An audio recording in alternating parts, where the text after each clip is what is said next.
So I'm here in Speaker's Corner. I'm Ian McPherson. I'm here with Ishmael. Ishmael Blakegrove. Yeah. Blakegrove. I never got to know your surname. I just know you as Ishmael, one of the prominent speakers up here on Speaker's Corner. And he was firing today as well, talking on loads of subjects, touching on Africa and Syria. And I mean, the crowd was quite hyped about it as well. What intrigued me is how you got involved in just coming down here initially before we go into any discussions about the world and how the state of affairs today. I was a young black youth growing up in Britain, and police discrimination, stop and search, sus laws and stuff, and there was no real outlet to sort of vent that frustration. As youth on the streets, we were angry, and how do we express that? Through a riot. That was the only sort of vents with which to sort of express that frustration. And I came to Speaker's Corner. I was invited. I came down in around '83. And I knew it was a forum where people stood up and spoke and stuff. And there was a chap called Roy Saw, was a really great speaker, and he had a tape out called "From Where I Stand," and I heard that, and that was put out in I think around '86. And then I came down and began speaking about the sort of issues as a young black youth, what it was like, the pressures of police, racism, discrimination within society, employment, the difficulties. You know what I mean? And so it just became that vent. Do you know what I mean? And that space where I can sort of let off that steam about the problems and the challenges that I was having as a young black youth, trying to find my space in the society. And yeah, I mean, you've been doing it for a while now. I mean, since the 80s. I mean, what keeps you coming out here? I've been speaking here now for 27 years, and it became just a habit. I speak here every Sunday, come rain or shine, come Christmas Day, fell on a Sunday, you'd be here. Speaker's Corner used to also happen on a Saturday as well, but that sort of faded away a bit. And there were a lot of regulars. People come, people I've known for many, many years. I mean, as I said, I've been speaking here for 27 years, and there were many speakers that were here before me that's still here. You form friendships, bonds, your information base grows, your interests grow. So as I've grown as a human being, as an individual, as my knowledge base has grown, then that becomes a part of the whole sort of dialogue and discourse that we have here at Speaker's Corner, or that I inject into the talks that I give. Excellent. I mean, we're going to dive straight in now to the current affairs and topics what are happening around the world today. I mean, the one what's most affecting this country is the fact that Cameron got kind of blocked by the people and the cabinet on the vote to go into Syria with America. I mean, do you think that was a win, or is this a slight diversion at the moment? I've got no faith in the Labour Party. It was the Labour Party that took us to war in Iraq. Do you know what I mean? And so let's understand who's actually blocking this vote, and what political gains they hope to get from that. It was timely. There's the memory of Iraq. The memory of Iraq is written all over that vote. David Cameron wants to sort of cut his wax. He wants to sort of be seen as this war prime minister. He's siding with the US, an imperialist government, which we know what the Americans' agenda is, and there's no. I don't think people have confidence in America. I think people have seen through what seen through America's intentions. We've just come out of Libya. Now we're going to Syria. It's a war of imperialism. I mean, there's no, and it's not wearing any disguise. The only disguise it had initially was the face of Barack Obama, which just gave the neoconservative right-wing imperialist agenda another 4 years to fulfill its agenda of global US hegemony. It's a typical American legacy to leave office in war and in a war crisis. I mean, do you have any faith in the American people? Because they elected Obama in faith, and they still follow him in blind faith. I mean, do you think they will make the right decisions behind Obama's leadership? I don't think they are following him in blind faith. If you look at the sort of the voter turnout in this last election, it was something like 58% or something like that, 58%. The only thing is that you're not hearing those dissident voices. You're not hearing those voices who are objecting or opposing the government. And so they have they have their agenda. They have what they're pushing for. It's a corporate agenda, and they're not allowing any voices in that will sort of contradict that agenda that they're pushing for. And it's another typical scenario, like the weapons of mass destruction. This is like the chemicals of mass destruction, which we don't know who's really let them off, because Assad says it's kind of insane that he would let off some kind of chemical weapon whilst his troops are advancing and making ground and in the same vicinity. Why would he why would he do that? I mean, they had actually almost not routed the rebels, but they had, they were on the back foot. It's not in their interest of the Syrian government to do that, and I'm not supporting the Syrian government or any side in this. However, the talk of chemical weapons being used now, and the way that the West has jumped on it, the way they wish to now use that as a means to intervene, it's all a farce. And we all know it's a farce, and that's just on a surface analysis of what's going on. It's a nonsense. We all know it. What do you think about actual Obama's presidency over these past 4 years? I mean, what's his legacy? What's he going to walk out with? Obama's legacy, speaks for itself. He said he was going to close Guantanamo Bay. He gave a date for that, January 2010. Guantanamo Bay is still open. He said he was going to sedate the war in Afghanistan. He sent more troops to Afghanistan. There are now more troops in Afghanistan than there was ever under George Bush. Withdrawed troops from Iraq. They now have military contractors there. He's using more drones he's used more drones across the region of Afghanistan and Pakistan than George Bush ever has. I think it dwarfs George Bush's use of drones like 7-1. To me, it's absolutely something ridiculous. That's Barack Obama's legacy, and I think this is the final nail in his coffin. I think people are waking up. The illusion is now coming down. People are beginning to see exactly who Barack Obama is, the man in the White House, what he represents, and the interests he represents. He represents corporate America, and he represents the American war machine.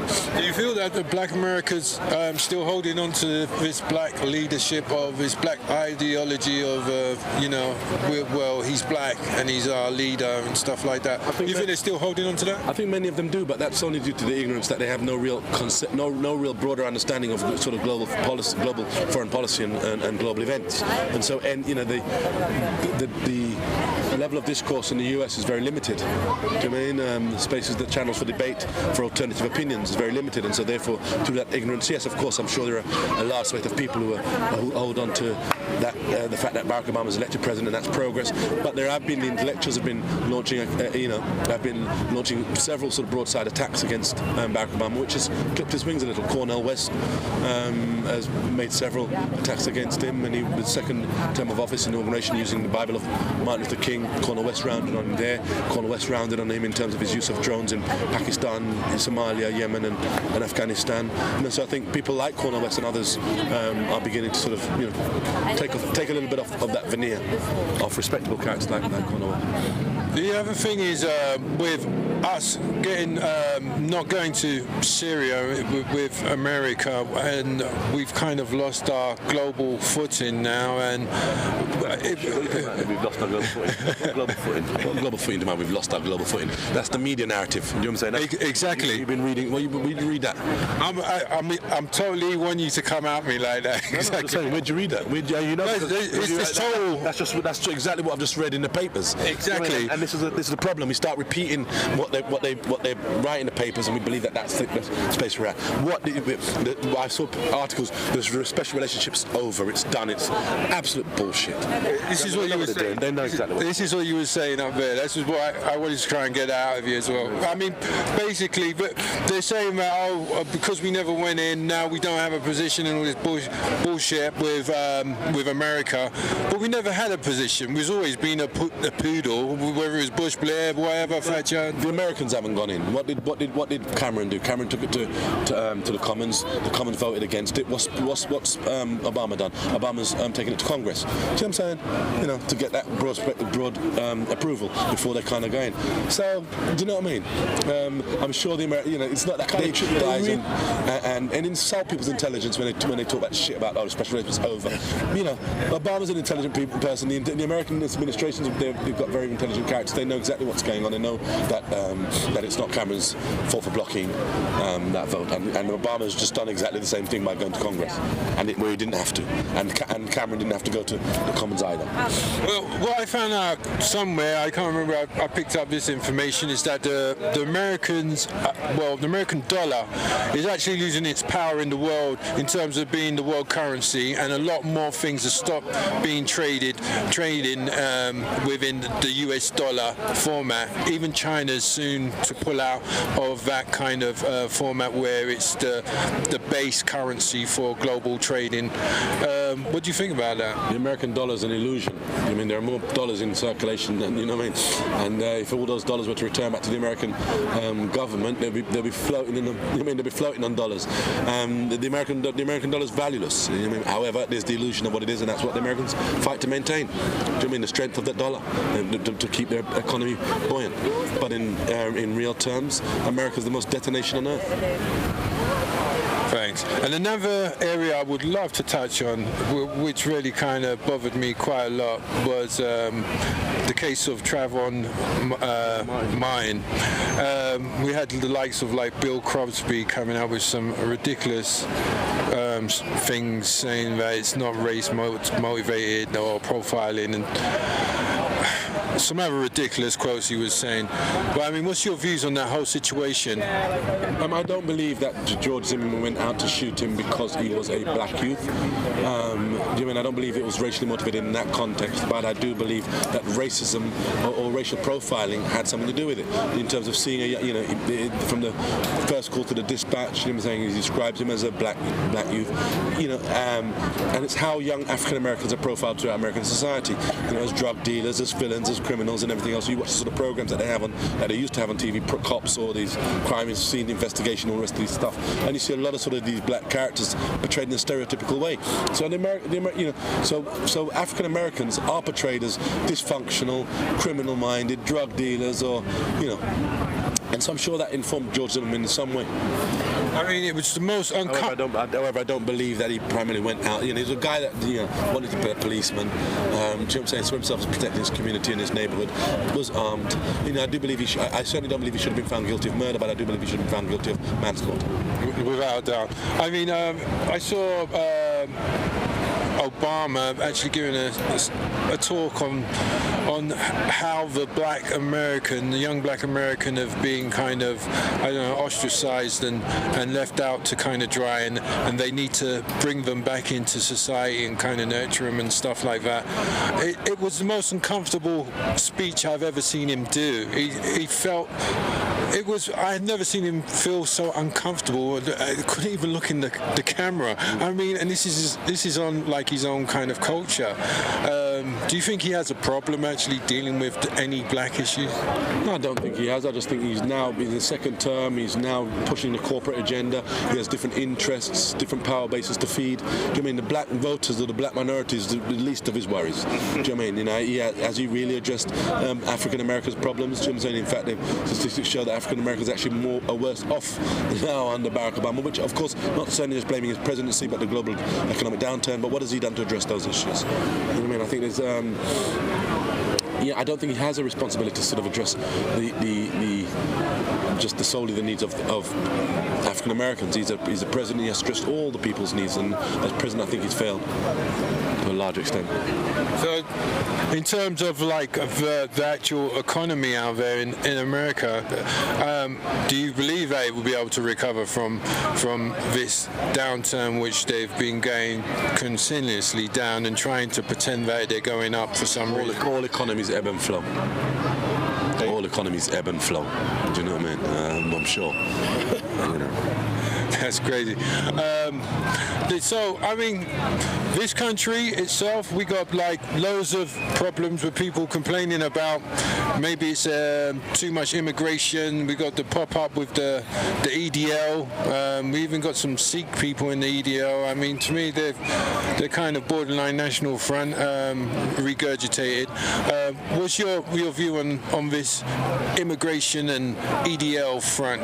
If I were poor, white, working class, living on a housing estate, of which sort of I expect my children to find employment when they grow up and to have social housing when they grow up, I too might be concerned about immigration. Do you know what I'm saying? However, that's not where the issue is. The issue is with the debate.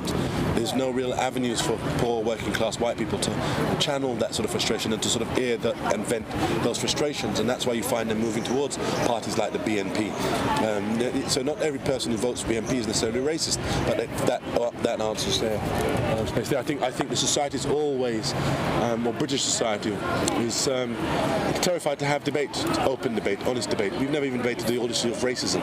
We sort of sweep these things away, and so immigration is something which comes up at every election, and all these sort of political parties try to posture on it to be seen to be tougher than the other one, and that's when it's just all out of hand. We should have an honest look at Britain, not just about immigration, but about its identity. Because I think there's not so much a problem of immigration, it's a problem of identity. I think the British have an identity crisis. Multiple allegiances. They have an identity crisis. They're not sure who they are. They're not sure of the things that make them British anymore. They walk around London and they see all these different people from all over the world, and the other large major cities like Birmingham and everything else. There's nothing wrong with that. Immigration is a result, or the immigration that we see in Britain is a result of its sort of hundreds of years of imperialism. People coming back home to the mother country didn't want this immigration. It should never have travelled out beyond its shores. It's a very tricky one. I mean, we've always had different migrants coming to Britain over the years. Whether it was the Jamaicans at one point, and then the Pakistani and the Jews and the Irish, whichever. They've all been here, and we've all kind of merged. It's kind of the same scenario with, like, I don't know, the Mexicans in America taking all the jobs. It's like taking all the low-class jobs. Nonsense. How do you think about the Mexicans taking jobs, and the Mexicans are more American than white Americans and any African American that lives there? You know what I'm saying? They drew me. I mean, that's Texas or what? Yeah, what are you saying, man? That's the way they frame it in the media. Mexicans are more American than the Americans who live there. Without a doubt. But they've taken their fucking country. But that's what they're saying, yeah, and that's what they're doing. And the Mexicans are actually going back to Mexico. That's the racist corporate media that's saying that. Yes, without a doubt. And over here, they're saying the same thing about the Eastern Europeans now. At first it was whoever, whether it was the blacks or whether it was the Africans, now it's the Polish. We always seem to find a victim to do these kind of, to blame for our problems. Do you feel that's a kind of common kind of trait of this country? We need to blame someone else and not take account? We always blame the other, and it's not just here in this country, it's a rule of human nature. Do you know what I mean? You always blame the other for the problems of the society. It's just the easy route out. Something what you set up when you was up on the stage where you was just speaking about people getting to know each other. We have to get past our barriers first, which is quite interesting, because I've spoken to people who presumably meant to be very racist and stuff, but on a one-to-one, we got on very well and stuff. So it's a case of people trying to get over these barriers which are set up by society, is social sculpting our minds and to putting up barriers. Yeah, I mean, you said it. I literally said it. Yeah, I literally said it. But it's a shame that this world can't be kind of a bit more open-minded, and we're following so many rules and divisions, whether it's religion, whether it's law. I do think everything's been deconstructed, you know what I mean? And people are now more focused on the self, and we are living this sort of narcissistic existence, solely sort of thinking about ourselves. We no longer focus on family, society, community. We're more concerned about what we're doing, and we believe it's more important than anything else. The shoes we wear, the car we drive, the house we live in, how big it is, what the postcode is, how pretty our girlfriends are, you know what I mean? What money you got in the bank, what job you do. We become obsessed with very false, vacuous priorities, do you know what I'm saying? And maybe if we go back, but start rebuilding society, communities, families and stuff, then that may also give us a stronger empathy towards other people suffering abroad. It's all been deconstructed, you watch these kids playing video games, and when you watch the footage that Bradley Manning released to Wikipedia and stuff of the Americans bombing and killing those people in Iraq. It was just like a pilot playing a video game. You know what I mean? We've kind of become desensitized to violence, and these kids play all of these violent shoot-me-up games and all the rest of the stuff here. And so our threshold has risen. Do you know what I mean? Back in the day, you were talking about the numbers of people who are being killed and all the rest of it. We've been stunned and shocked in the manners and the ways they're being killed. I just think there's now a sort of apathy towards foreign suffering, but we do start crying when it happens here in the West. Bomb goes off, a boss Boston bombing. Oh my God, something must be done. World Trade Center, something must be done. Britain, 7/7, something must be done. But look at what the Western governments are doing abroad. What's the real? And what's the British public and the Western public and how they think about what their governments are doing abroad. The governments abroad are terrorists, yet they don't view them in that way. Yeah, it's quite strange what's happened in Egypt with the whole. I think, which is totally ridiculous. They called it the Arab Spring, and it was like a whole coup just to get rid of the Muslim Brotherhoods. They have the first democratic elected government. Mohammed Morsi, the Muslim Brotherhood. Do you know what I'm saying? You have the first democratic elected government, of which the West supports. The West supported the whole idea and the notion of democracy. You then have. I believe that Mohammed Morsi made some very crucial mistakes, serious critical mistakes. He did not sort of take on board many of the views of those people who were gathering in Tahrir Square. But that's one thing. The fact is there was a democracy in place. If they want to get rid of him, 4 more years. You start seeing, when you start seeing the Egyptian people wearing T-shirts of Egyptian generals calling for the generals to take over, there's some serious propaganda going on behind the scenes. Do you know what I'm saying? So I was very, very concerned about what's happening there. But there's a history of that. You had Hamas, who won Hamas won the Palestinian elections 2006. That was democratic. They were marginalized. In 1991, 92, you had the Islamists won the elections in Algeria. They were then dismissed. So let's forget this notion of democracy. Democracy means nothing. And it was the first democratic elections of Egypt. Do you know what I'm saying? So, and now the Americans refuse to call it a coup, because if it's called a coup, then by decree of law, they have to suspend all military aid. So now we have all the Western media debating, well, is it a coup or not a coup? It's a farce. It's so corrupt. It's dishonest, and it's the Western media doing that. You know what I mean? The first democracy in the Middle East was in Iran, 1951 under Mohammed Mossadegh, overthrown in 1953 by the CIA and the MI6, British intelligence. So let's dismiss this notion of democracy and, do you know what I mean? And it's a disgrace. It's a disgrace. It's disgraceful, and it's sickening and sad to see what's going on across the Arab Muslim world, and how the West frame it, and even how Arabs participate in that. In Syria, you've got Bahrain, Qatar, Saudi Arabia, and they're supplying weapons, training, logistics. You have the issue of in Bahrain, you had a minority Sunni population leading a Shia population. They complained that Iran was behind. When you had the Arab Spring in Tunisia, Egypt, and it spread to Saudi Arabia and Bahrain, they were complaining that Iran had something to do with it. You had Saudi Arabia send troops over to bolster the Bahrainian government, ruling elite, and we have revenge taking place now. Now they always blame Syria and Iran, so now they're participating on a level which is just dishonest, and they believe that once they crush Syria and everything else, that they'll be left alone. No, the Western world doesn't like Saudi Arabia or Bahrain or Qatar. They're never going to be these. Once they've crushed that frontier with Syria, which will weaken Hezbollah, weaken Iran. I have no, they will just as easily turn on Saudi Arabia and these other Arab nations. The Arabs are fools. It seems so. I mean, as well, we have the 3 largest economies. One of them, the second largest being drugs, and the first largest being war. And in China, I feel Afghanistan is really about trying to control China through the opium. Oh, opium, please. Let's get off of that shit there. All of the global wars that we're seeing over the last sort of 10, 15 years, it's been about China's expansion. Not just about China's expansion, but about China, Brazil, and India. You've heard me speak up and say it already. You had in the Iraq War. Yes, it's about oil, but it's about China's need of resources, and it puts more competition upon the limited resources that are already there. Do you know what I mean? And China, Brazil, and India have put a strain on the resources, and the Western governments want those resources to control and dominate for themselves. And that's why we're having these wars going on right now. It's about competition. It's about competition resources. And you put your nail on the head. But fuck the opium. It's not about opium. It's about all global resources: gold, diamonds, uranium, titanium, cobalt, oil, copper, iron, lead, silver, rice, coffee, cocoa, tea. All of these nations need these resources to build. Do you know what I'm saying? Continuously.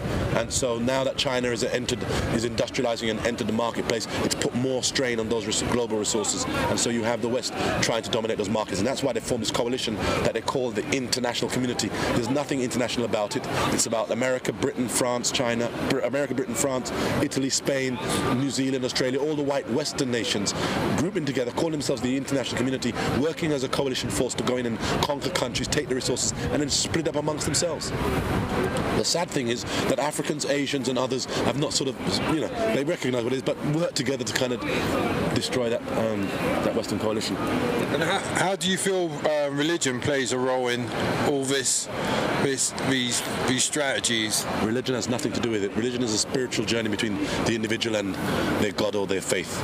But people will exploit religion as a means with which to sort of marginalize the people who practice that faith amongst their own people. So it's used as propaganda. So when they talk about Islam, Muslims, and tyrants, terrorists, and all the rest of that nonsense, Muslims have been a part of this country, have been in Britain since the 60s. There was never any talk about the hijab and women wearing the hijab, there was never any debate about that. And it never bothered anyone beforehand. But as soon as they launched their campaign, the so-called war on terror, start launching wars in Muslim countries, all of a sudden the woman wearing the hijab, they're now saving Muslim women. And I very much doubt they've ever spoken to any Muslim women to find out their perspective as to whether they feel exploited or not. And not all Muslim women wear the hijab, not all Muslim women cover their heads.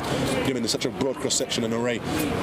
And the way that they determine that Islam is and it's so oppressive against the woman, there you have two Muslim women on that table just there playing chess with a black guy. Do you know what I'm saying? Is that Islam? Is that the Islam you'll see expressed in the internet? You know what I mean? No. So they want to portray Islam as being.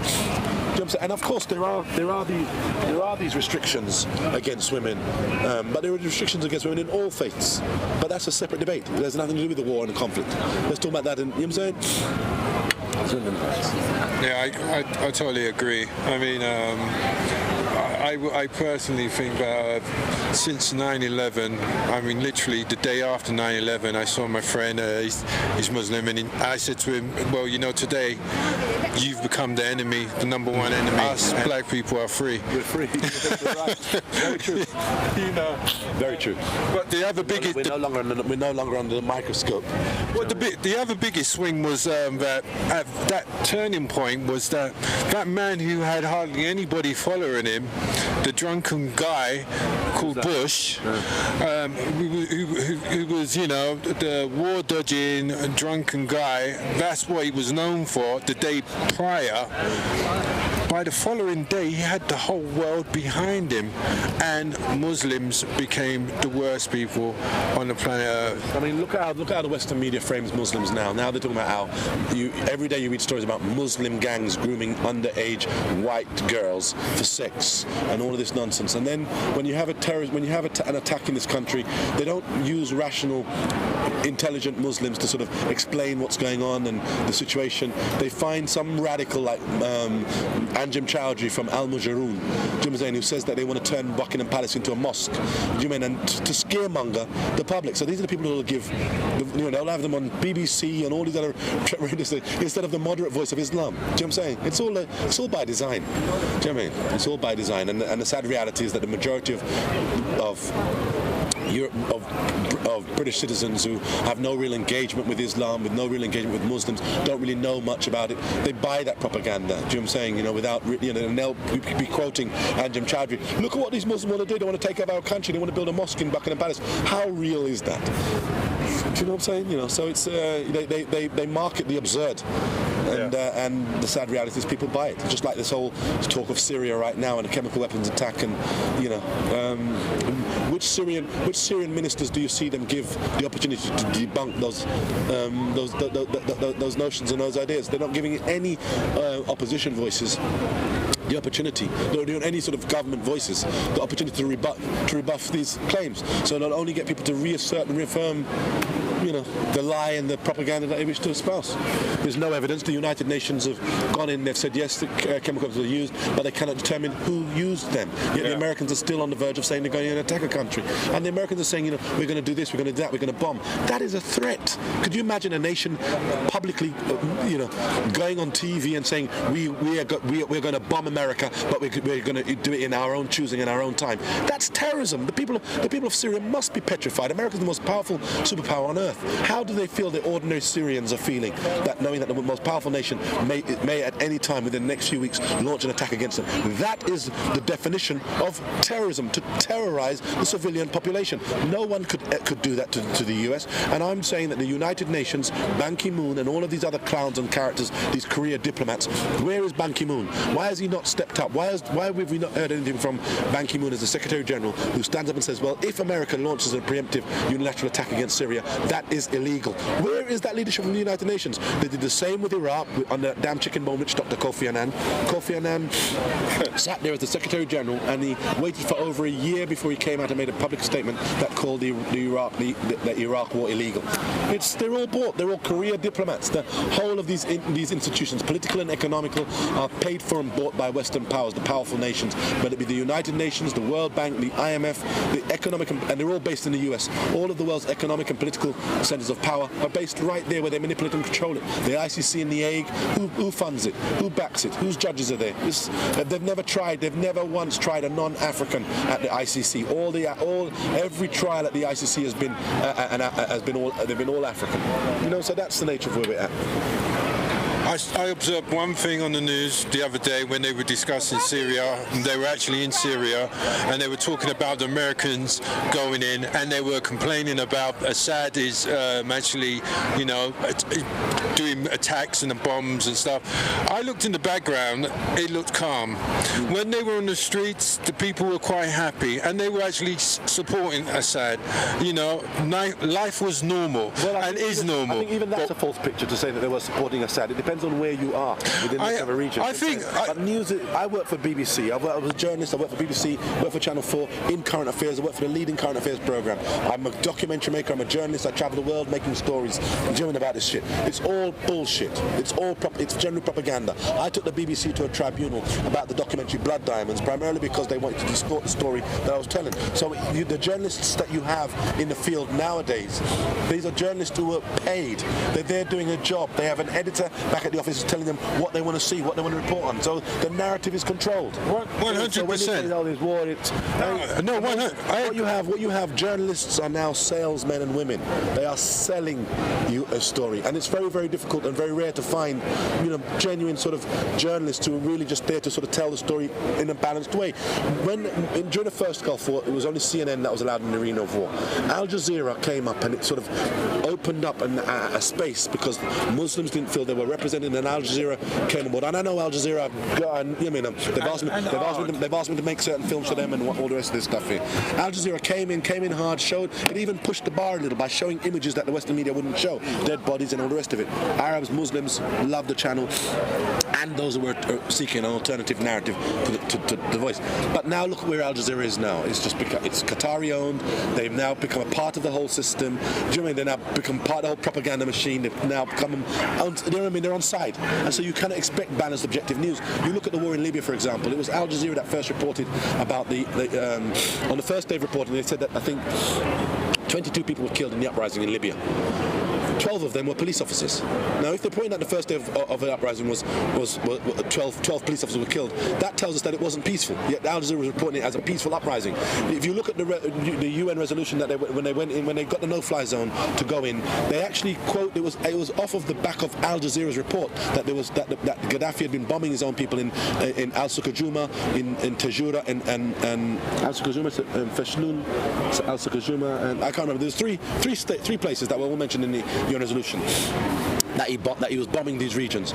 I questioned that. I had friends who were out there reporting, and I'm saying, not saying that there wasn't killing, I'm saying bombing. They were saying they would use bombs, that they were killing their own people.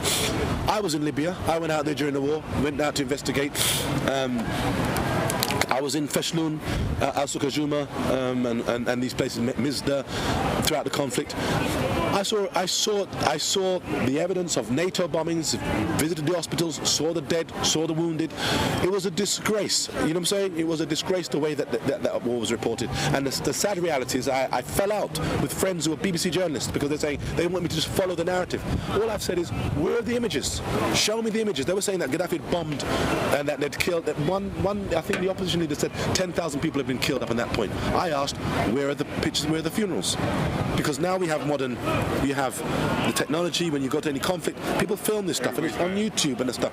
Where are the pictures of mass funerals? They're saying, oh, because the Gaddafi no, because by this time you had rebels controlling areas like Misrata, Benghazi. So you could have, you know what I'm saying? They were rebel-controlled areas. You would have seen these funerals. They weren't there. During the same, when you go to the genocide in Darfur, you go on YouTube, you type in genocide in Darfur, civilian bombings stuff. It's there. You tap into in Fallujah when Americans attacked Fallujah in 2004. Sorry, Fallujah. The images are there. People uploaded them. You go to Operation Cast Lead when Israel attacked Palestine, Gaza in 2008, 2009. It's online. They're all there. How is it there was no images of these so-called attacks that were taking place? Of course, later on, the war escalated and then it became real that these are the real issues happening. But I'm saying during the early stages of the war, Al Jazeera was one of the main cheerleaders selling that war and selling that conflict. And Al Jazeera is now right there in Syria, and it's so messy now. There's so many, Mohammed Morsi, he supported the rebels in Syria. Look at him now. Now he's, you know what I'm saying? I feel sorry for Muslims, man. Everything's just so messy right about now. You have got, who do you trust? The Muslim leaders, the Arab leaders, who are these people? There's not one character amongst them. Do you know what I'm saying? You go back in the day in Libya, Gaddafi molded himself upon Omar Mokhtar. Do you know what I'm saying? These were real leaders, real characters. You go back to Egypt, Abdel Nasser. These were real people with spine, with backbone. Do you know what I'm saying? Who the hell's out there now? There's none. Whether it be, and that goes for African leaders too. Do you know what I'm saying? That's for all of them. Do you know what I mean? Everything's been deconstructed. We don't have these giants. The world, back in the day, you go back, to the 60s and 70s, giants walked the earth. You know what I mean? Real giants walked the earth. Where are these giants? There are no giants left.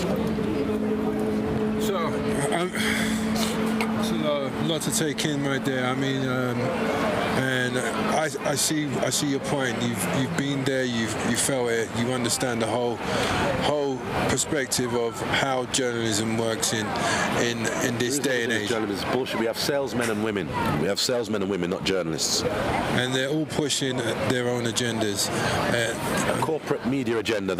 You have the news sources. You have Reuters. You have Associated Press. Most of the world's news is pooled. It's brought in from certain news agencies. Do you know what I'm saying? And there are a handful of them. These are corporate news agencies with shareholders, no different to banks or all the rest of this stuff here. Do you know what I'm saying? That's where news has gone. What about WikiLeaks?